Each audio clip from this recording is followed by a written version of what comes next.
We will go ahead and get started. Welcome to the second to last Zoom of the semester.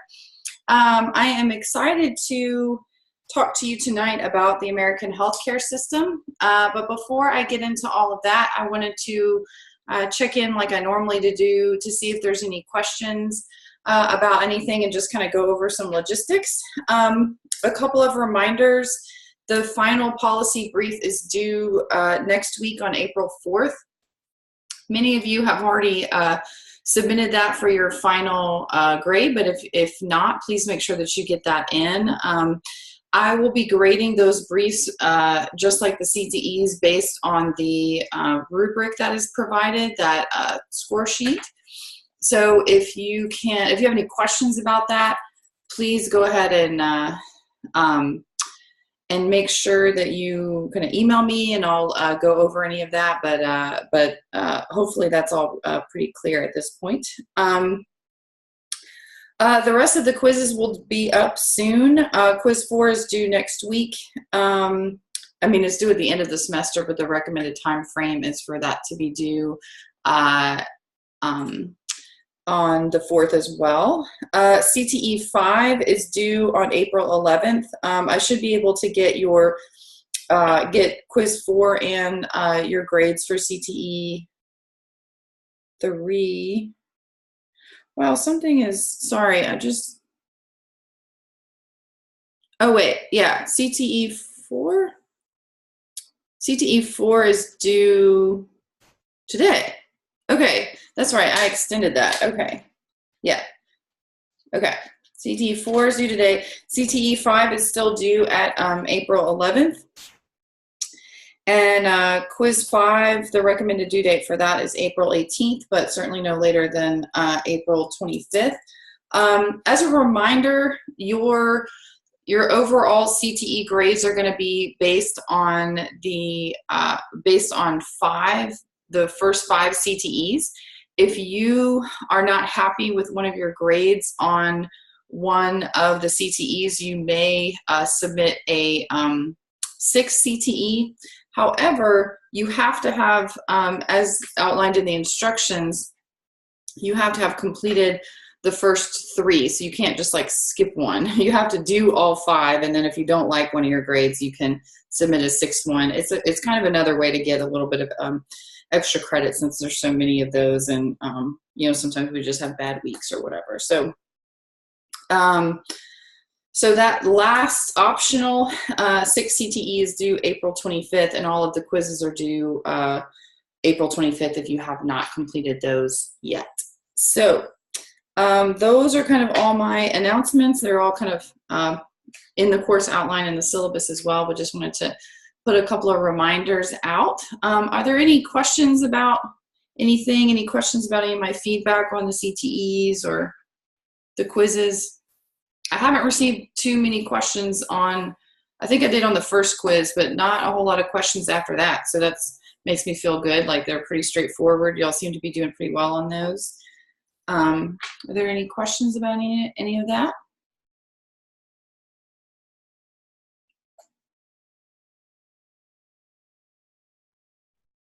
No?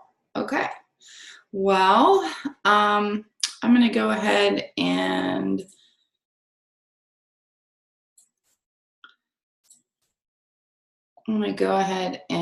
share my screen. Let's see. This.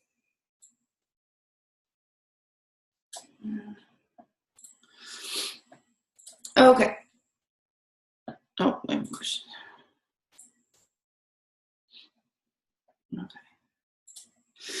Okay. I'm gonna put this. Okay, so Unit 10. I have, I had this slide deck up. I've updated a little bit. There's a new one that's up if you want to follow along, but, I'll have it right here, so don't feel like you need to do that. But I wanted to just kind of jump in to just provide a really, really brief overview. I feel like this chapter was really straightforward, and I don't feel the need to sit here and kind of read the slides to you in a summary fashion, but I do have a couple of them that I just wanted to kind of highlight and touch on. And then I want to spend the vast majority of our time on a couple of kind of core discussion questions, because really I feel like our time together is best used kind of processing and sort of kind of wrestling with the information, as opposed to me just trying to summarize it for you. But just to get us all on the same page, as you saw in the Carter and Stace text, there are several different ways that Americans kind of get their health coverage, and the chapter really, I thought, went into some very good detail about, you know, not just the kind of the facts, but, you know, and just the kind of state of our healthcare system, but also really, you know, why we have a healthcare crisis in the United States. So we get our insurance or really our health coverage from a couple of different ways. Some people are just flat out uninsured. Some people have private insurance, and then there is a large portion of Americans that you know, get their healthcare from the public system, which is Medicare, Medicaid, or the military. The military is a huge provider of healthcare in the United States and has the largest hospital system in the entire country. So sometimes if you're not involved with the military, or you don't have client populations that are either in the military or military family, you know, that can kind of be, you know, off your radar, but they're a huge provider of comprehensive services. Definitely lots of issues with that system, but it is in place and has been in place for many, many years. I also appreciated the differentiation with regard to Medicare and Medicaid. Sometimes I know people, if you're not familiar with those systems, that those can get kind of confusing. So if you haven't heard this before, I'll just share this with you. I heard it a long time ago and it stuck with me, and that is some people get Medicare and Medicaid mixed up. Hopefully you won't after reading the chapter, but if you're still unclear, Medicare is specifically for the elderly. So you can think about it as you care for the elderly and you aid the poor. So Medicaid is really for people, it's that means tested program that is for folks that are below the federal poverty line and, you know, have a whole host of other stipulations depending on the state. But there's some general federal guidelines around the Medicaid system. Some people are considered dual eligibles, and so they may be a person over 65 and they may be below the federal poverty level, so they may have access to both Medicaid and Medicare. But typically, Medicaid is for people who are living in poverty or some specific eligible populations. So you can think about it as you aid the poor and you care for the elderly. There are still a large percentage of people in the United States that are uninsured. Most people are insured privately through their employers, and about a third of the population is insured from those government systems that I talked about. With the passage of the Affordable Health Care Act several years ago, this is pretty much explains this massive drop that we've seen in the uninsured population. I'm not sure what's going to happen with that now that the individual mandate is no longer a part of the ACA or, you know, kind of current policy as a very recent legislation. So not sure how all of that is going to shake out. This number may go back up, you know, when we kind of see some of those numbers come in through, I'd say, 2019. The uninsured is a really, you know, so we're looking at that about 13% of the population, and it's important population for social workers to be aware of, because they just the sheer nature of not having access to insurance, or not, most people typically have access to insurance, but they may not be able to afford it. The United States is pretty much the only industrialized nation where you can become poor simply by very nature of your insurance status. So people who are uninsured are less likely to receive medical care, especially preventive care. They're more likely to need hospitalization for acute conditions or simply use the ER as some type of walk-in clinic. With that reliance on emergency room services. They don't typically have any regular source of care, which again impacts that access to preventative care. Children, because they're not getting screened regularly or visiting their pediatrician regularly, have a higher instance of developmental delays or delays that are simply not identified for an extended period of time. And they are definitely impacted with their prescription medications and are, they put off seeking care and are often not able to fill their medications. People who are uninsured lose a lot in productivity because they tend to have more, incidences of, illnesses or accidents or things that might be, taking them off work or really impact their work productivity. So there's an economic cost to being uninsured at the population level and in the individual level. And there's an $85 billion annual cost to medical care for the uninsured. Okay, jumping in just to a little bit of kind of the structure of our healthcare system. I'm sure that many of you have kind of seen this in action. You've been to a physician or a doctor in a private practice. You might have been to a group practice setting where there's a collection of a number of different physicians, or even a specialty clinic that has a number of different specialists, or just a higher number of physicians who are practicing in a specialty area. You've seen doctors who are employed in corporate, for-profit, or nonprofit clinics, in hospitals or associated with hospitals, in public health services. If you've ever worked with or been to a county public health department, that is that whole service, which is a real asset to a huge portion of our people that social workers that work with, and lots of corollary services like chiropractors and physical therapists and occupational therapists and those kinds of nurses, people who work in nursing homes, and those kinds of services. I'm not going to go through all of these because I want to kind of jump in, but I did want to see if there's any kind of basic questions about Medicare, the different parts. I'm definitely not an expert in this area, but I wanted to see if there were any questions just about kind of the basic makeup of both Medicare and Medicaid. Now that we know that one, Medicare is for folks over 65 and Medicaid is the means tested program for people who are under the federal poverty line. Are there any questions about either one of these programs?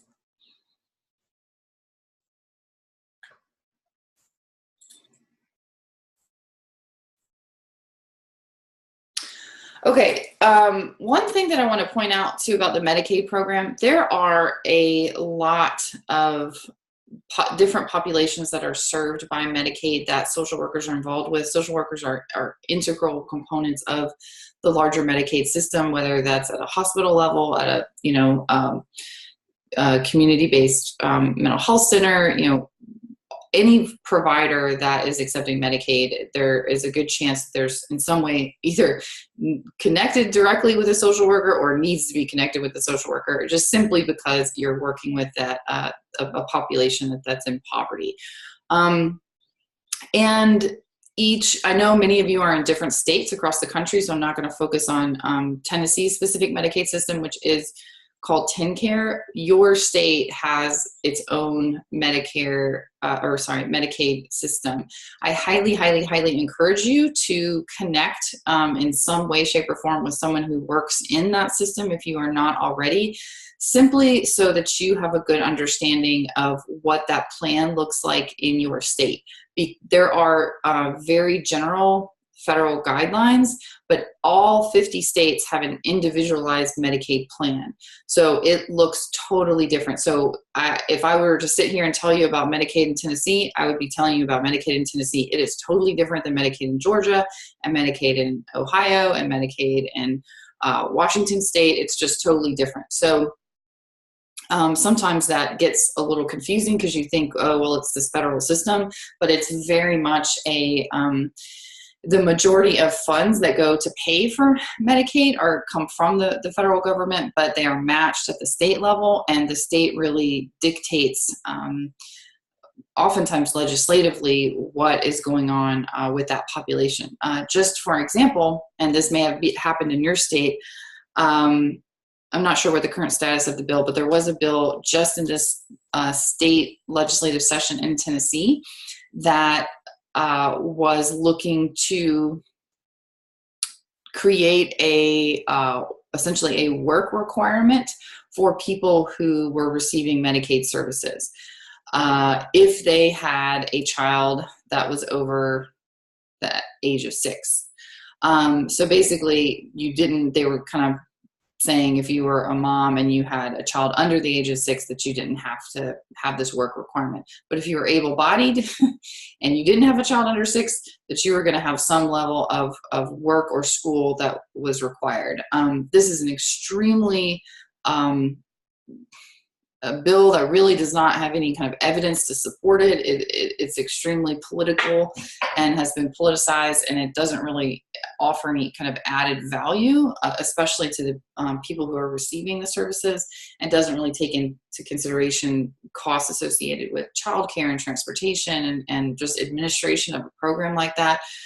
So it's definitely not a good bill for populations that social workers care about.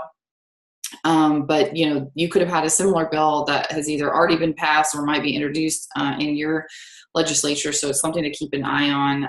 Definitely feels like it's probably coming from some kind of national coalition of state legislators and not just something that was unique to Tennessee. So keep an eye out for things like that. That can transform a person's life kind of overnight, different policy changes like that.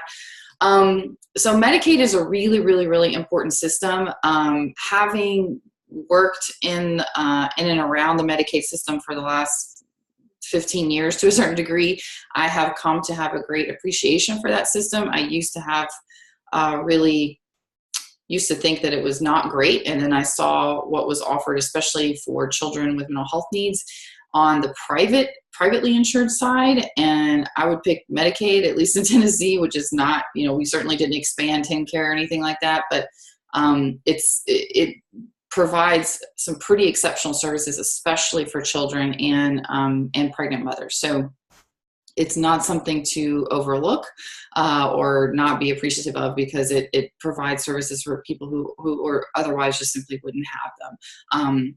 Especially for children, as I mentioned.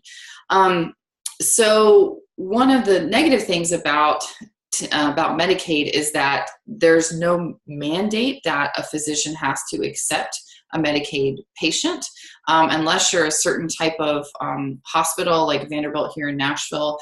They can't really turn people away for failure to pay. But at least in Tennessee, and probably nationwide, there's just only a certain number of physicians that are willing to participate in the Medicaid program. And so what that means is that a lot of times specialty providers like psychiatrists or certain types of physicians that see, endocrinologists or something like that, might have extremely long waiting lists for people who are on Medicaid. So they're just simply not a huge number of physicians, that accept Medicaid clients. Yes. So Christy, you have a question about can someone over 65 use Medicaid and Medicare simultaneously? Yes, that's called a dual eligible. Military health care, to my understanding, TRICARE, it's its own beast. I do believe that there are, meaning that you can't have one or the other. Although the one place I'm not sure about that is with Medicare. But if you have, if you're insured through the VA, the military healthcare, you have your own providers. That's one of the reasons why that system is so challenged, is because, like, for example, you don't necessarily go, and if somebody if somebody actually works in the VA and is on the in class, please correct me if I'm wrong, but this is I haven't worked in that system, so I don't know it in and out as much as I do Medicaid, but the TRICARE, you have your own providers. So you can be on posts like Fort Campbell here in kind of Tennessee, Kentucky area. For example, they're just going to have their own providers. So if you are a soldier and you are getting treated for PTSD or a traumatic brain injury, you are going to go to the military's own social workers, the military's own neurologists, the military's own psychiatrists, the military's own psychologists. They're all employed, they're all federal employees, and they're all, sometimes they're contracted in a certain way, but they're all kind of connected to VA-run centers. Even getting your prescription medication, you're going to get straight from the VA. You're not necessarily going to go like to the CVS or Walmart to pick up your prescription, I believe. It's a completely insular system that is not impacted by any of these other public programs like Medicare or Medicaid. And in fact, one of the challenges that soldiers face is that because there's a lot of stigma, they may not want to access the military providers. They may kind of want to go see their own person in the community that's outside of that system, but they typically don't have the choice to do that. I do believe that there was, I'm only vaguely familiar with it, but I did read something about it recently, that there was a policy that was either proposed or passed at the federal level that was going to allow military, either active duty or veterans, to have more choice in their care and to be able to receive services outside of the military system. So I believe that even over age 65, that Medicare just isn't applicable to people who have military benefits. But I think retirement and active duty and all of that kind of stuff, may change some of that. So at some point you may have been in the VA system, but then you're no longer in the VA system. So then at some point you may become eligible for Medicare. But that's a really good question and a piece I'm not entirely sure about. And I don't think it was covered in this chapter either. That's a really good question. So really important to understand where you are in the country and what your individual state Medicaid system looks like. And especially because if you are going to go into private practice or work for a community mental health center, or, if you're going to go get your LCSW or your advanced clinical license in your state, whatever the initials are for that, it's going to be really important for you to understand the policies and regulations that govern your practice, especially around things like, is the managed care organization going to be supervising your care? So that you have to kind of get in network for, so that you can actually see clients or certainly see clients that have Medicaid. Are you able to sustain your practice based on that, reimbursement rate for your, for your 50 minute, kind of clinical hour.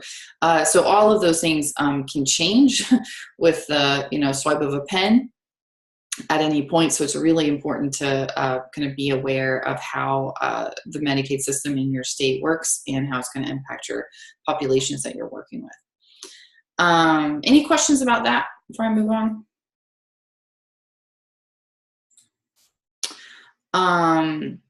So there are a whole lot of gaps in Medicaid coverage. There is a huge gap in essentially, there's just a massive provider gap, as well as far as like eligibility and people being able to get coverage. Like some states have cutbacks in coverage, while other states have expanded Medicaid eligibility and coverage. Sometimes people will, like in Tennessee, if you have a chronically ill child and you spend a huge amount of money on your child's care, you can become eligible for Medicaid by doing something that they call a spend down. So you've spent down basically way more than you make, or you're somehow in debt, or there's a certain threshold for that. And then you can essentially be on Medicaid and your child can be covered for for Medicaid for the whole next year, but then you're going to have to go through the cycle every other year. So then the next year when you try to apply for eligibility or, maintain your status, because you didn't spend those dollars and your income might be too high. So then there are a certain number of folks probably in every state that are in that boat that kind of go back and forth with being covered one year and then they're not covered the next year and then they're covered. It just becomes, when you have a chronically ill child, it can become, or dependent, it can become really, really challenging and I'm sure exhausting. So again, important for you all to know what this looks like in your state. Healthcare is just simply a massive cost in the United States. It's 17.6% of the gross domestic product. That just means like almost 20% of the United States just kind of economic power engine is driven by healthcare. That's just huge. We spend $3 trillion. We spent $3 trillion in expenditures in 2014, and that's expected to rise in 2020 to $4.6 trillion. The cost, one important piece of this, and one of the things that's driving a lot of the debate and conversations around this issue, is that the cost of care has risen much faster than the rate of inflation, which means that essentially as your premiums, your insurance premiums, even if you're working, or especially if you're working, if your insurance premiums increase, your cost of care increases, your prescription drug costs increase, all of that cost at some point is felt at the individual and family level. And because that rate of cost increases faster than inflation, it means that our wages are not catching up. So if your cost of care increases 5% each year, but inflation's only at 2%, that means essentially your take-home pay that you feel in your pocket is actually getting less than it was the year before. And even in the sense that you might get a 3% cost of living increase, every other year or something like that. But if your healthcare costs continue to rise, you're going to have less take-home pay than you did. So this is a really big issue, and there's not a good correlation here. We want to see costs of care either holding steady or not raising very much, and we want wages to go up so that people have more money in their pocket and more money to spend in other ways other than in healthcare. The majority of these dollars goes to hospital care, about 30%. There's a number of reasons that are articulated in the text around the why there are high costs, things like medical malpractice insurance, medical technology. I think this part is really interesting to think about, and it's not something that might be at the forefront of your brain, but when you kind of unpack it, especially the way the text did, I thought was really helpful to understand that our Western medical system is focused on very expensive high-end care. So MRIs, EKGs, things that cost a lot of money, neurological tests, CAT scans, all of these things that are, massive, hundreds of thousands of dollars, per machine that, people have to incur the cost, and it takes a while to recoup those costs. And then, you just kind of multiply that over different physician doctors, and we have seen a major increase in physician specialists.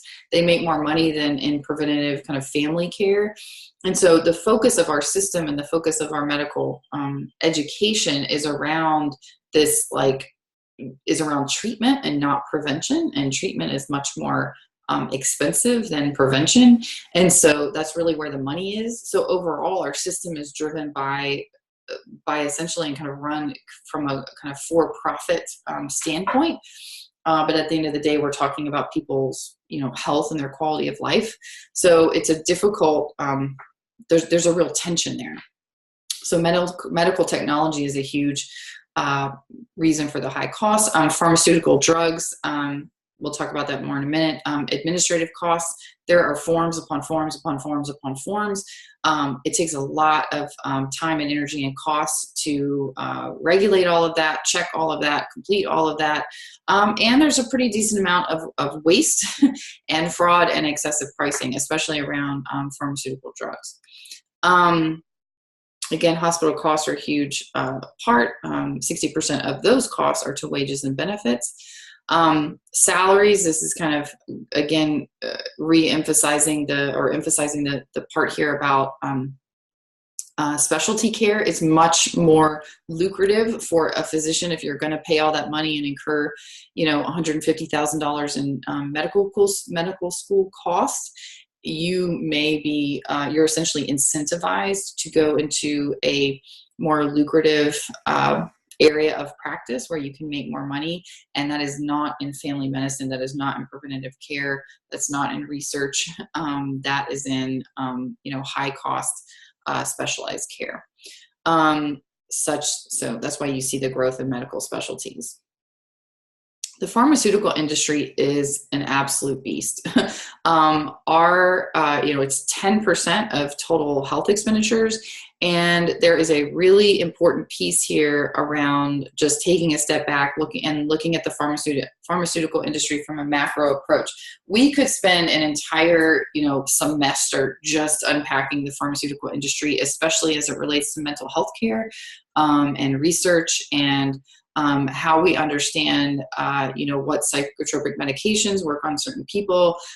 We could dive into, I just heard there's a book that was recently published around gender bias in pharmaceutical research. And they found that that essentially medicines across the board, whether they're for physical health issues or mental health issues, are tested on men of average size, so males of average size, but they're prescribed to women of any size who metabolize drugs in a very different way than men do. And so essentially that results in an entire population, half of the United States, are women, and that women are essentially being over-medicated because the medicine is not tested and researched on women pretty much at all. It's the vast majority of it, or essentially all of it, is on men. So there's, all kinds of issues like that are interesting to this conversation. But at the end of the day, these are money makers. They absolutely, even though they're only 10% of total health expenditures, they are a major driver of the cost of why our healthcare system is so out of balance. There was a couple of examples in the text around, how you might spend $1,000 in the United States for a drug, but you could go to India and spend $4 on it. So why is that? And it boils down to the Fortune 500 and stocks and the value of companies, and that essentially these are for-profit entities that are, out to make a profit. And the top 10 companies in the Fortune 500 top 10 pharmaceutical companies make more in profits than the rest of the Fortune 500 combined. Their average kind of percent of profits is something like astronomical, like 20%. Like no other industry has like a 20% profit margin. Absolutely huge. And they spend 2.5 times more on marketing than they do on research. So if you have seen a commercial for a pharmaceutical drug, you probably saw 5 of them today. If you watch TV at all that actually has commercials, you may have even seen them on social media. They spend a huge amount of money on that, and it actually has resulted in physicians feeling pressure to prescribe expensive drugs because they have patients coming in and asking for it. Well, patients wouldn't come in and ask for it if they didn't see a commercial for it. So they have really found ways to make money in this area. The companies have, and it absolutely definitively has not resulted in better care. So it's this is a really kind of sticky issue.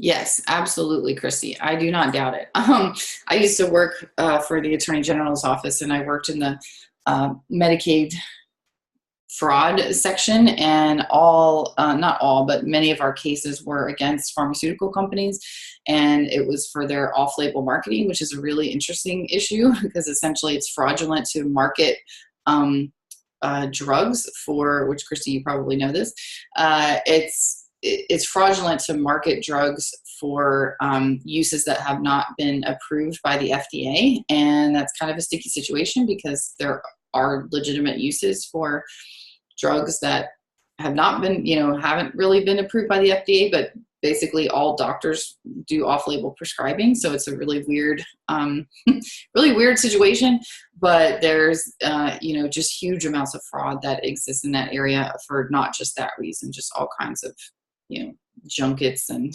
people basically paying physicians to prescribe drugs. So it's a really slippery slope, and there's lots of issues in this area that I feel very passionate about. I could go on and on. So I'm not going to spend a whole lot of time on the ACA. There are lots of resources that I put online on that, especially now that we don't really know what this is going to look like in the future, although it's, has survived something like over 50 court cases. It did definitely take a big hit with the last thing that eliminated the mandate, the individual mandate, which was essentially provided the overall kind of funding for the ACA. So that was a big hit, and so I'm not going to spend any more time talking about that. But you can read about that. It's important to kind of know what's going on with that because that was the largest, essentially, try for healthcare reform in many years. So I want to touch on gun violence. I definitely appreciated that they covered this in relation to, not just a political issue, but this is an issue of safety, especially for children. There are a lot of gun-related deaths for just people who just are just kind of regular folks, but they have a gun at home, and it may kind of go off and accidentally kill a child. That's a not uncommon story, unfortunately, but there are just obviously with the marches last weekend and with the Parkland shooting recently, there have been an average of 1.4 school shootings per week in the first 12 weeks of 2018. It's an absolute epidemic in our country, and it has become extremely politicized.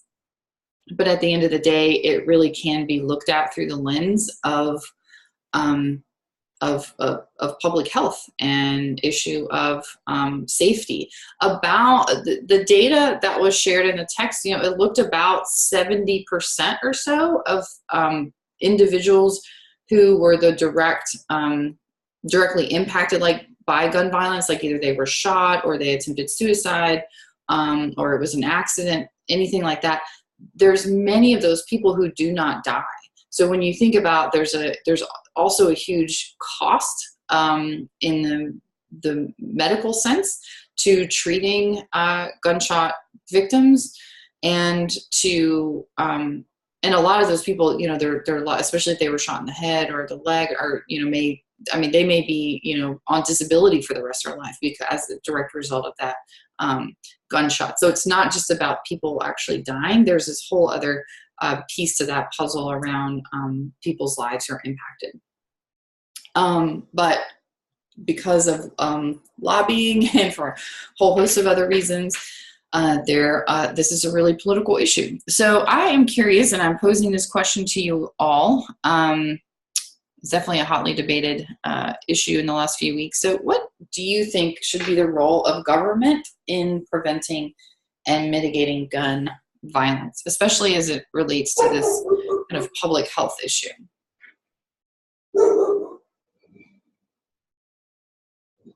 Excuse my dog while she barks. You can hear her.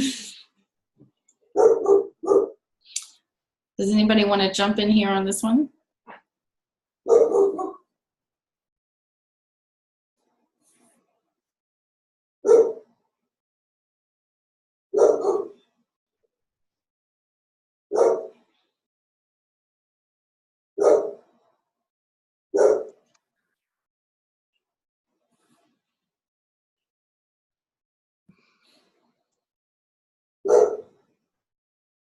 I'm curious why, unless you're just scared of my dog. I'm curious, does nobody has any thoughts about thinking about gun violence from kind of a healthcare or public health perspective? Oh, I'll make a comment or two. It's of course, it's such a big, complex issue, right? Oh That gosh. Oh, can you hear me? Can't hear me. I can hear you, Donna. I think Professor Steckel, can you hear me? She can't. Oh, That's so weird. That happened to me last time. Professor Steckel, can you hear me? We can hear you. It may just be. I think that happened to her last time. Oh, here she comes. Hello? Hello? Hey Donna, Can you hear us? I can hear you now that I plugged in my headphones. I thought I could hear y'all. Apparently I can't. So I was just going to make a couple of very quick comments. Of course, it's such a big, complex issue, and I believe there are some ways to sort of chip away at the big issue that can be very effective very quickly, like outlawing the automatic weapons, right? And that whatever that thing is, that stock thing or whatever that thing is, that so some very quick items that can be, and in my opinion should be done very quickly. I also have some, but I know there's some things very hard. Like I have some issues with the way the NRA money is used and how they control a lot of things. But I know that starts, when you start getting into that, you start getting into like this really big area that a lot of people are for. So even outside of that, I believe there are things that can be done, and that government is responsible for doing those things because people are dying. And so it doesn't come down to an issue of the Second Amendment rights and we have our freedoms. That's not really the issue of freedom. The issue is that people are dying and we have to do something to stop the death. And whether that means completely solve the problem or just chip away at it to do something, we have to do something versus do nothing. And my opinion right now is that we're doing nothing. Thank you. Thank you for that perspective. Does anybody else want to jump in? I'll say something. So I lived in Israel for many years, and there has only been one mass shooting there. I mean, there has been other terrorist attacks and such, but for someone to go and buy guns, they have to, or even in the military, you have to go through such a slew of tests to see, how mentally stable you are, and just not anyone can just own a gun. It has to be, you have to either be living in an area and be designated to use it for whatever reason, but I feel like our country's blown things out of proportions. Like I know the NRA boss has cited Israel as a model, arguing about the low number of shootings because there's more guns on the streets, but no one has personal guns. So, what is it about our country that makes it so easy for someone to go and just buy a gun? And I mean, I'm terrified to send my daughter off to school one day. This is something that I feel like I never had to think about as a child, Yeah, certainly the number of shootings has absolutely gone up and up and up. So there's mass shootings, but then there's a large number of specifically school shootings. For some reason, that seems to be a place that is vulnerable to this type of mass shootings. It's like when you look through the list of mass shootings, it almost seems like the majority of them are at schools in some way. I mean, there's, Las Vegas, there's Orlando nightclub, there's definitely other places. Churches, unfortunately, but for some reason, schools seem to be this prime kind of target almost. And when you look at the number, like you're saying, Sharon, about the high number of guns, and we have 3 million guns. We have just a little over 300 million guns. We have a little over 300 million citizens. So, but obviously not everybody, that's not a 1-to-1 ratio. So it also means that you have smaller number of people with a much higher number of guns. So there's that issue as well. So there are people with multiple guns. So what is that about? So it's definitely lots of issues. So did anybody learn anything new after reading this portion of the chapter, especially in light of what's been going on recently? Like, just around, like, is this really a Second Amendment issue, or how do you see this as it relates specifically to public health and public safety? Any other thoughts on this one before we move on to the next questions? I agree with the thought of raising the age to purchase a rifle to 21, because the age to purchase a pistol is the age of 21. So it makes sense to raise the age of a rifle as well. And since we have seen in the mass shootings as a AR has been used, and I think the age should be raised. Mm-hmm. Yeah, that's a good point. It's just who has access to guns, and Christy has an interesting point about mental health. Do you want to share that, Christy?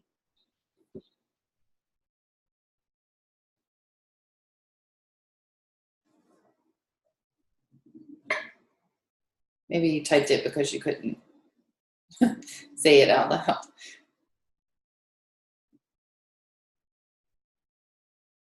Yes, certainly. Yeah, certainly over medication is a big issue. And that's one thing that's a little disturbing. I mean, being somebody who's worked in the mental health system for a long time, it's, one of the big things that we wrestle with is stigma, and people, there's this perception really simply because of media and portrayals and movies and TV, is that somebody, that there's, that the shooter always has, is basically mentally ill, has some kind of mental illness. And it might, so then it becomes like, oh, well, kind of logic follows that you have to, that should be a check, and certainly, you want to look at mental stability, but typically people with mental illness are much more likely to be the victim of a crime than actually commit a crime. So there's definitely a real issue with stigma that needs to be looked at. Yeah. So, lots of really kind of big, heavy issues, again, especially recently. And social workers, I think, play a huge role in helping to, or can help to, shape policy in this area, help to support, do social and political advocacy, legislative advocacy in this area. Just there's, huge issues around vulnerable populations, and just a really important piece to this puzzle that we may not necessarily connect, guns and gun policy and gun control and gun violence with kind of in this larger context of healthcare. We might think about it in terms of like criminal justice, but it really does have there's a strong piece of our overall healthcare system. Okay. So jumping forward a little bit, kind of going back to some core beliefs, we talked about in the beginning of this semester how policies really are kind of value statements. And with the passage of the ACA, one of the big pieces to that was that this whole idea that universal healthcare was a right and not a privilege. That was certainly the author's take. They specifically stated that accessible healthcare should be a universal right for all U.S. citizens, not a privilege to be purchased or earned through workplace participation. So essentially saying like you shouldn't even have to work in order to be able to access healthcare, just simply by being a citizen and a participant in this country, that you should be able to gain access to healthcare. So I'm curious if you all agree or disagree with this statement. I agree with this statement because when we look at our constitutional rights, and we have somebody, who commits a crime or they're in need of an attorney, we have a public attorney to serve them and to represent them. And then they have the right to due process just as anybody else. So I don't know why we wouldn't treat Medicare as the same way. Mm-hmm. Saying like we have the right to kind of due process in terms of medical care. This is an interesting way to think about it. Yeah, I like that. Any other thoughts on this?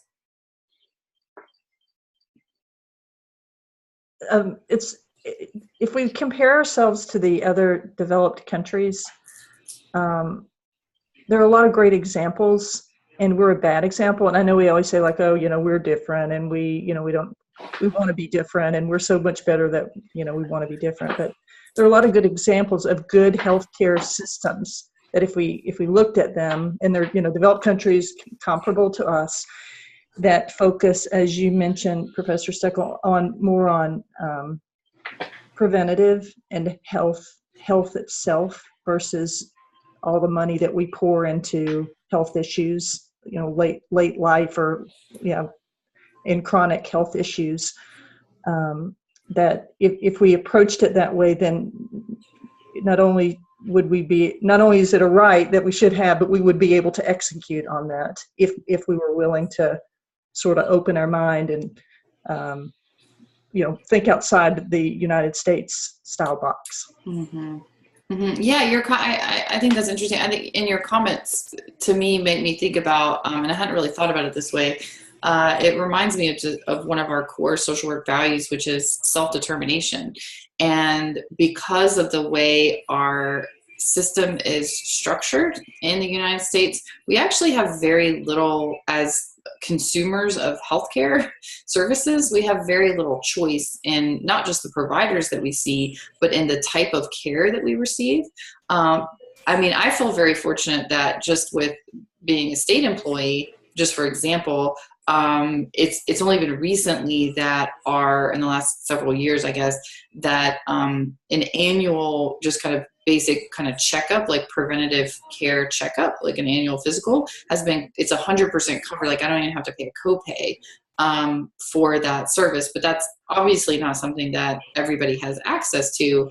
But it does say that, it is sort of a shift in, okay, we're going to promote preventative care, but our entire model is based on specialized and high cost care. It's not based on preventative care. So if our entire medical establishment and medical culture was around how can we promote, healthy eating and healthy exercise and not have everything go straight to this, high cost care, it just seems like it would be more in line with just at least having more options, and we could have more self-determination and this is the kind of care, this is to what degree I choose to participate in accessing care and receiving care, so that you actually had more choices, more voice and choice and control and what you were able to receive, as opposed to you can only see this type of provider, or you don't even have access to preventative care in any way. Or it's very minimal. Any other thoughts on this one?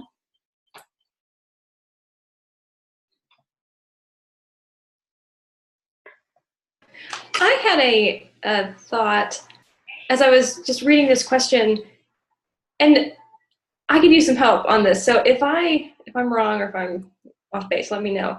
But there is a difference between a universal right and a constitutional right. Absolutely. Yes. Yes. So there's sort of. They're related. They're the related though, but there's probably lots of different thoughts on that. I think it's a good point. So tell me more about what you're thinking. Well, I think that in our country we should have universal health care. It shouldn't be something that you, like a privilege that you purchase or earn through workplace participation. I'm all for healthcare for everybody. But there isn't a amendment in our Constitution that dictates that. No. Right? Correct. No. Okay. So yeah, I was just trying to juggle that in my head that it's not in our Constitution that we would have to provide that. So we have to justify providing that, just not based on the Constitution. And I think and I think that's the struggle. I think that's one of the big struggles is that there's not something that we can point to. Because like even if you look at the right to free speech or the right to bear arms, we always go back to our constitutional rights, right to life, liberty, and pursuit of happiness. It's not life, liberty, and the pursuit of good health care. It's, it's not written in stone, kind of black and white like that. So it does, so there's definitely lots of pushback. I mean, I can just I don't have to look very far to see different sides of this issue. There are people in my family, I've had conversations about this, that say, no, they just say, not only do I, it's not even about like having a universal right to healthcare. It's like, they're like, I'm in charge of my own family. The government is not in charge of my family. I don't want to be forced to have healthcare. So I think it's a difference. And that's why I think some of that self-determination is important, because there's one thing that's forcing someone to pay for care, and there's another thing when it's like you have access to care that the government is paying for through basic kind of payroll taxes, just like that's how Social Security is. And that's how, you pay little pieces into this, and that's part of our overall kind of tax system. Medicaid and Medicare are funded in that way. But by having like an individual mandate, that was something that was over and above that basic kind of tax deduction piece. So it was really, and it was also forcing people to access something. Like you can be eligible for Medicaid, but that doesn't mean that you are going to go down to the office and fill out the forms and get on it. You're at choice. It's voluntary. It's not mandated. And Medicare is voluntary as well. So, I wonder if that's some of those issues that you're talking about, is like, what is a right versus sort of you're mandated to do something. And I think that individual mandate piece was a real struggle for many, many, many people in this country. It wasn't a voluntary issue. It was a mandated issue. They did some steps to try to help people who had low incomes, to provide vouchers and things like that to help cover the cost. So it didn't feel like such a mandate, but at the end of the day, it's a mandate. So I think that part is really tricky. And I haven't studied all of the healthcare systems in other countries, but I wonder how they do that. Like, I don't, like in England, for example, and Great Britain, I don't necessarily think that they have a mandate. I think that they just have a public health system. So if you can just access a doctor as you need to access a doctor. I do think it's more complicated than that. And there's certainly quality of care issues to be considered, but I think that one piece right there is where people start to feel like you're encroaching upon my rights. Just like with the Second Amendment, I have a right to go purchase a gun, but there's some, not very many, but there's some rules and regulations around that. But it's my constitutional right, but I can choose whether or not I access it. But it's available to me and it's accessible to me. I can go down to the Walmart and purchase a gun and go through a background check in my state. So I think those are some important pieces to consider.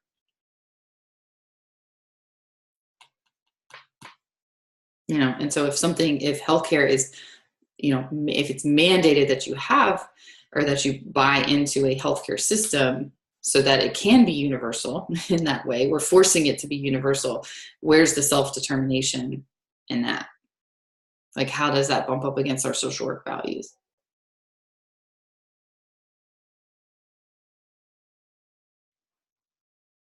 I don't have a good answer to that. I'm putting it out there. Catherine, you were really making my wheels turn with that one. I think it's a really good point. Are there any comments, any feedback to Catherine's point? If I could continue just a little bit. Yeah.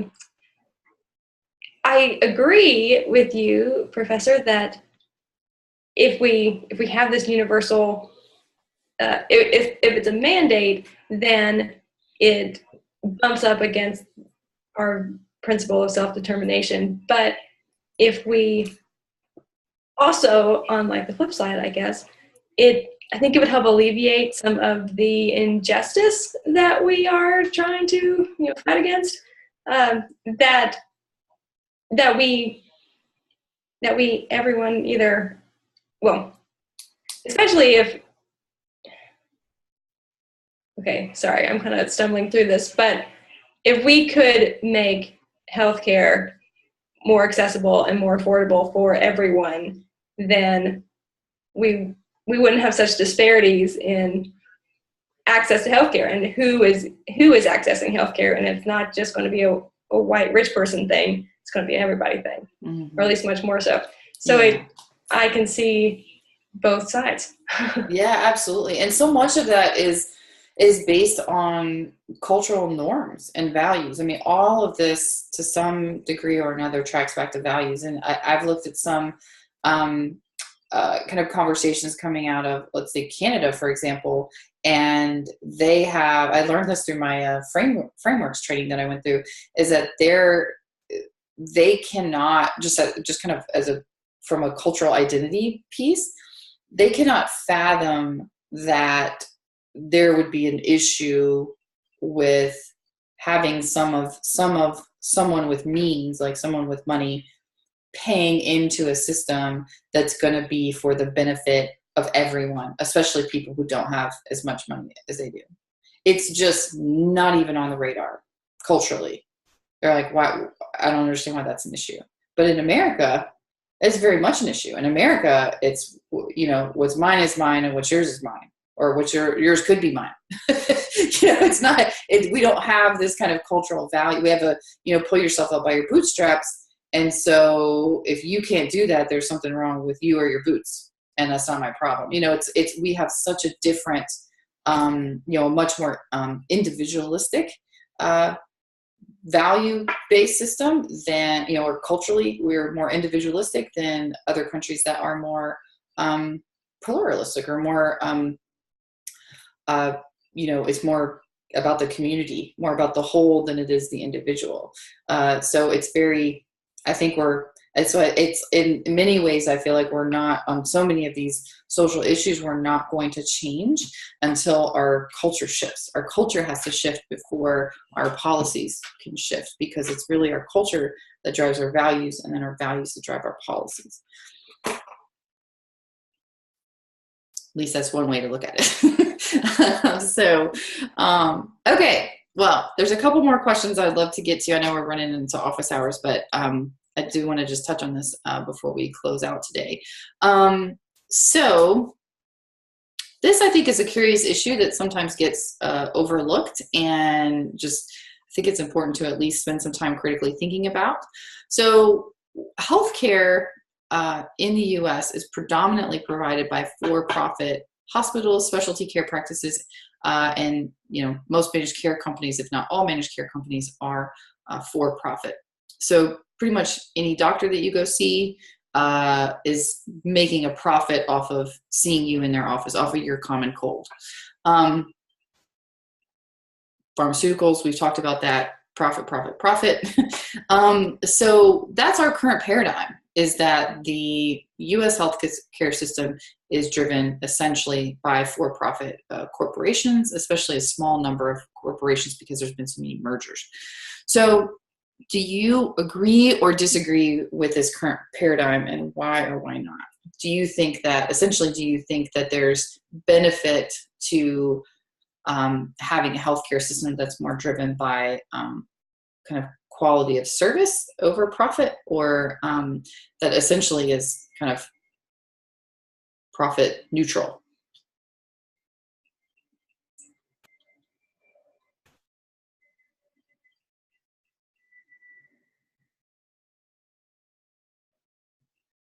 I would add that this is kind of a larger question for all of social services. Many of you may work in a non-healthcare specific organization that's more of a social, like a, foster care and adoption, or, probably not immigration, but, mental health, any other sector that may not be totally medically related, that is also kind of in this issue, may be governed by for-profit entities that are essentially subsidized by the government and our taxes. I'm curious what you all think about this.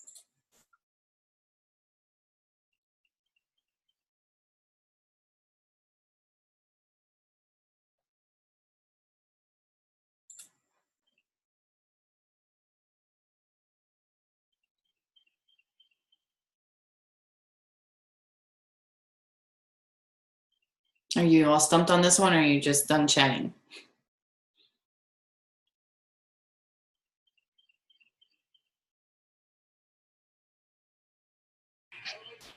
Well, I was thinking about this to some degree in one of the previous questions about the government's responsibility in gun control, looking at it in a healthcare lens. And I am concerned that if our hospitals and our healthcare practices are governed by profit or motivated by profit, that, like, thinking to the gun control question, the more people who go into their clinics and their hospitals, the more money they get.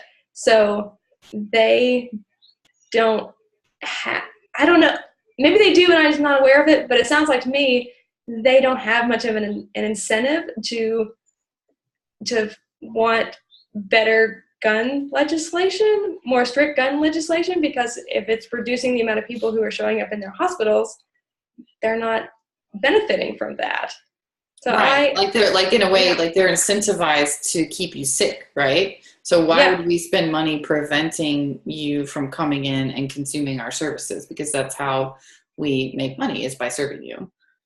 Is right. Get reimbursed for. So if you're not sick, or less people are sick, then we're not making as much money.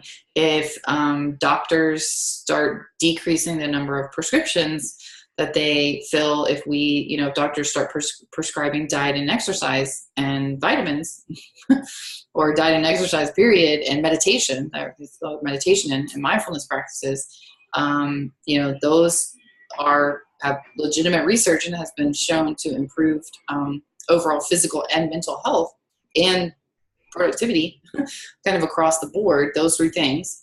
So if that was sort of the nature of the beast, that was kind of where we went. Less people would go to, would go to visit hospitals, less people would make money.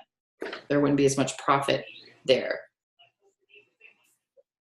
Yeah. Why would you prescribe a curative remedy rather than one that people need to keep coming in to get prescriptions filled, or keep coming back from multiple checkups, etc.? Right. Let's focus on the symptoms. And that's one of the things that goes back to, the entire, Western medical establishment. And that's the whole system. That's our medical schools.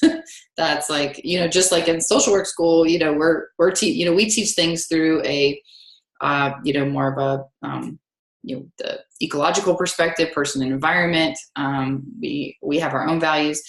All of that is true of medical school, and just kind of across the board. They have their accreditation standards that are governed by the AMA, and so it's there's all kinds of kind of institutional issues that have been around for a long, long time that promote these practices rather than a different lens.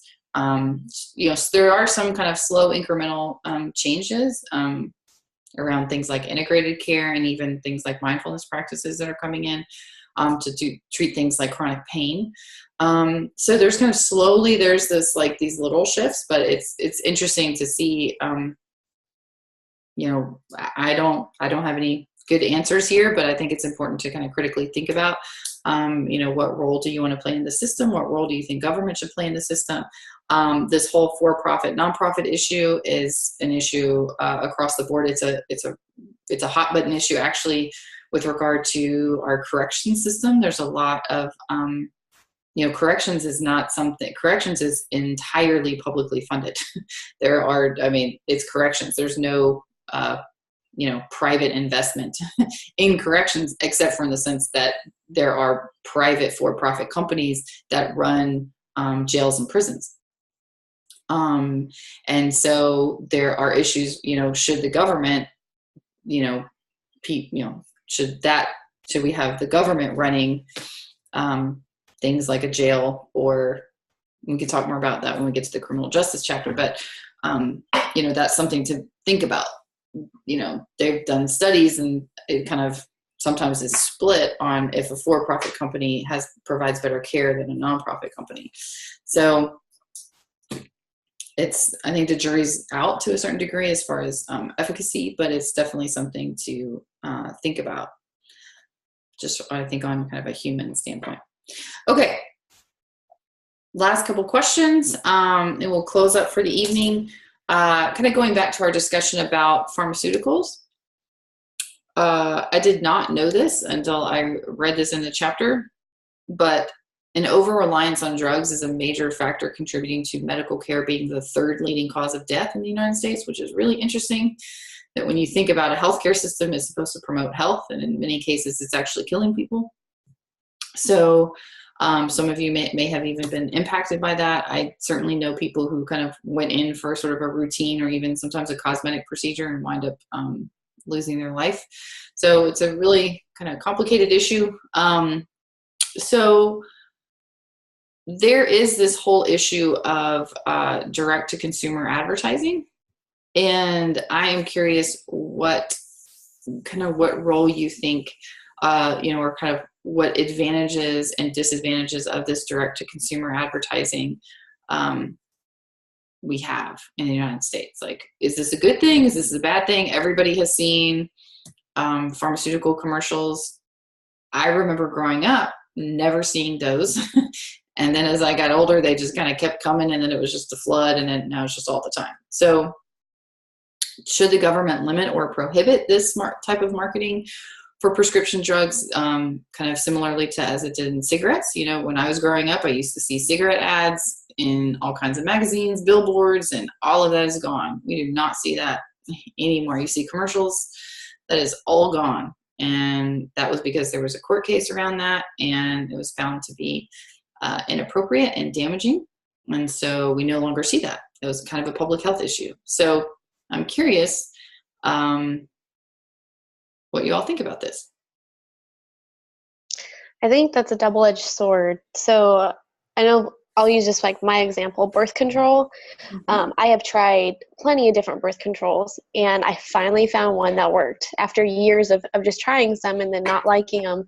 But I knew about these birth controls because of advertisement. And then I was able to choose one based off of my research and then talking to my doctor about it.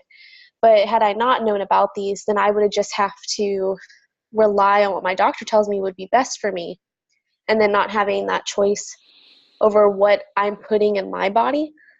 So I could see where it would benefit maybe limiting the amount of advertising, so that way people are not going, well, I need this, and they don't really know the effects on it, but then also allowing people to have the opportunity to know and to choose what they're putting inside of their bodies. If that makes sense. Yeah, and if I could add something to that, Courtney, I totally agree with that. And from the positive side, like you said, it encourages consumers or patients to be responsible for themselves. Because my parents grew up when whatever the doctor said, they were just passive participants in healthcare. And they just went there, and whatever the doctor said, they did. And so the positive is we need more information accessible to patients so that we become more responsible for ourselves. The downside is we don't need commercials with happy pills floating across that make me want to ask for the happy pill, whatever the happy pill is. But you're right, double-edged sword. There's a happy medium in there where we get information out to the consumers, but it's not done in a way where we think we're drinking a Coke, or we're buying a soft drink, or we're buying a pharmaceutical. It's the same thing. Mm-hmm. Yeah, it's a real complicated issue. I don't think that this one is an easy one. I do think it's interesting when you look at our kind of rules and regulations around this, and compares to other countries. So it's legal in the United States and New Zealand for whatever reason, limited in Canada, but everywhere else, including Europe, it's banned. It does sound like there's some attempts to change that. Certainly, I'm sure from a profit standpoint. But there definitely, are some arguments, exactly what you're saying, that it's important to educate people. I'm curious, kind of along that whole education line, what other way, like, do we rely on, marketing to educate us? Are there other areas where you rely on essentially commercials to educate you about a topic? Is that something that, or where do you kind of get your education from? So it's a interesting thing to kind of take a step back and look at it that way also. So is this education, or is this essentially, covert bias, towards, one brand or another? I suppose we're educated about cars. I think car commercials are like the other thing. It's like for drugs and cars. I feel like that's what we have in the United States in our commercials, or for another show where we can see more commercials. And so it's a complicated issue. Are there any other thoughts about this? Well, I think that's a good point, Professor, that you brought up, because when I first heard this question, I didn't have a good answer in support of this direct-to-consumer advertising. But then I really appreciated Donna and Courtney's comments that, yeah, it is a good way to, learn about certain things. But my first thought was how manipulative these commercials can be. And I think Donna was talking about this too. I heard once that, like, when the commercial is going through the positive things that a drug can do, the voice will sometimes be like very assertive and confident. And then when they talk about the side effects, it'll be oftentimes a woman speaking, and she has this soft voice that's very comforting and calm. And it makes you, at least it's going to try to make you think that it's really not that bad, what you're up against, or these risks that you're taking. And I think that is a big part of these advertisements. And I think you're right, Professor, that we don't have a lot of other education happening through our TV commercials. And I think, there's so much manipulation that they use as a tactic to try to get us on board with their medications. But I would like to think that there's a better way of educating people about this stuff, because that is very important. But we don't have to put the happy pills on the TV and the calming music. Maybe it's just a more boring database that has the same information and allows you to compare across the board all the medications that are available to you. But it's not frilly and soft and happy and colorful. It's just facts about the medications and its side effects.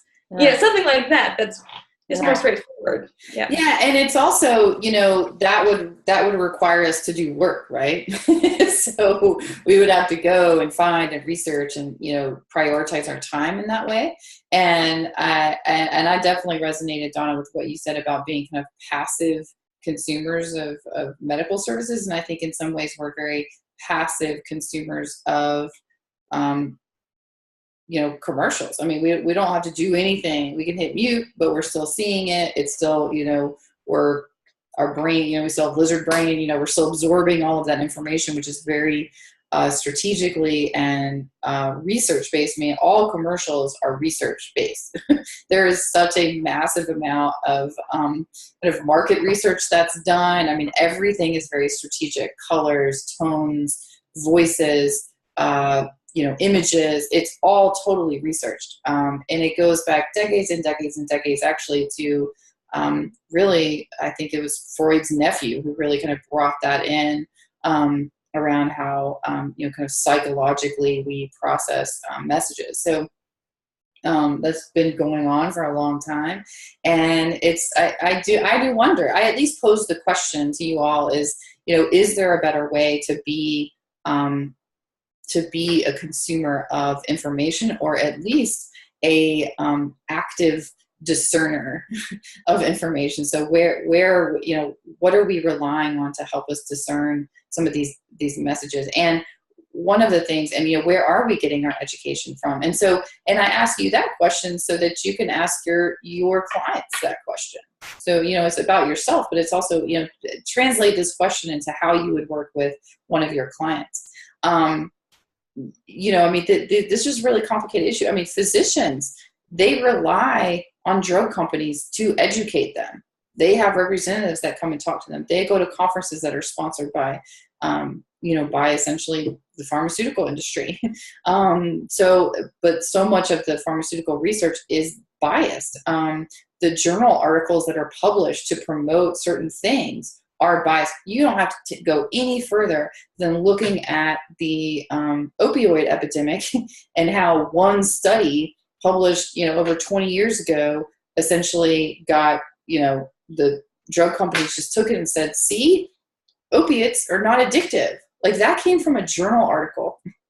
Well, it was drowned out by all of this other research that was present that said, no, wait, opiates are very addictive, but that's not what got promoted. That's not what got in front of doctors. That's not what got in front of the public through commercials.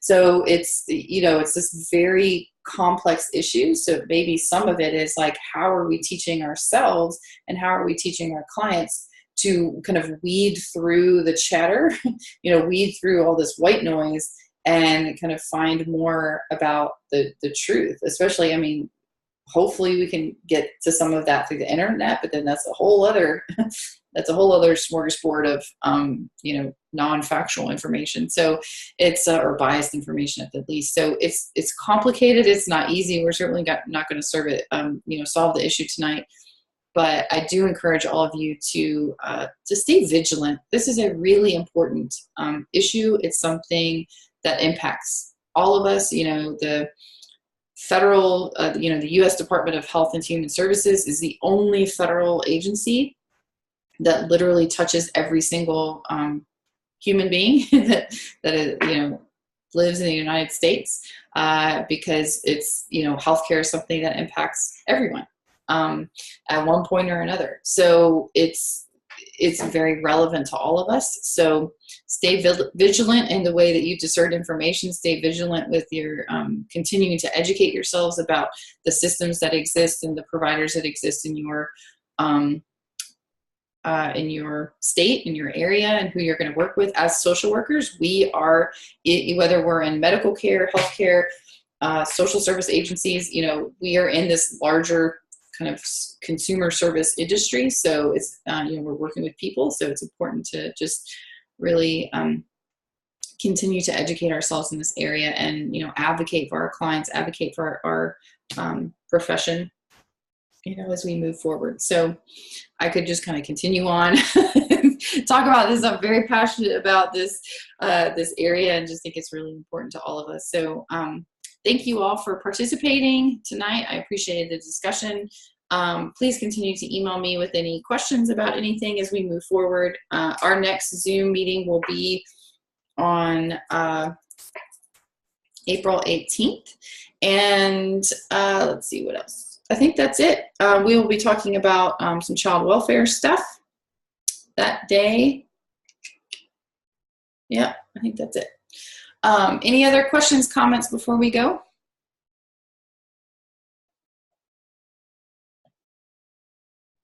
Okay, well, have a great evening, everybody, and I will see you soon. I'm going to go ahead and stop recording.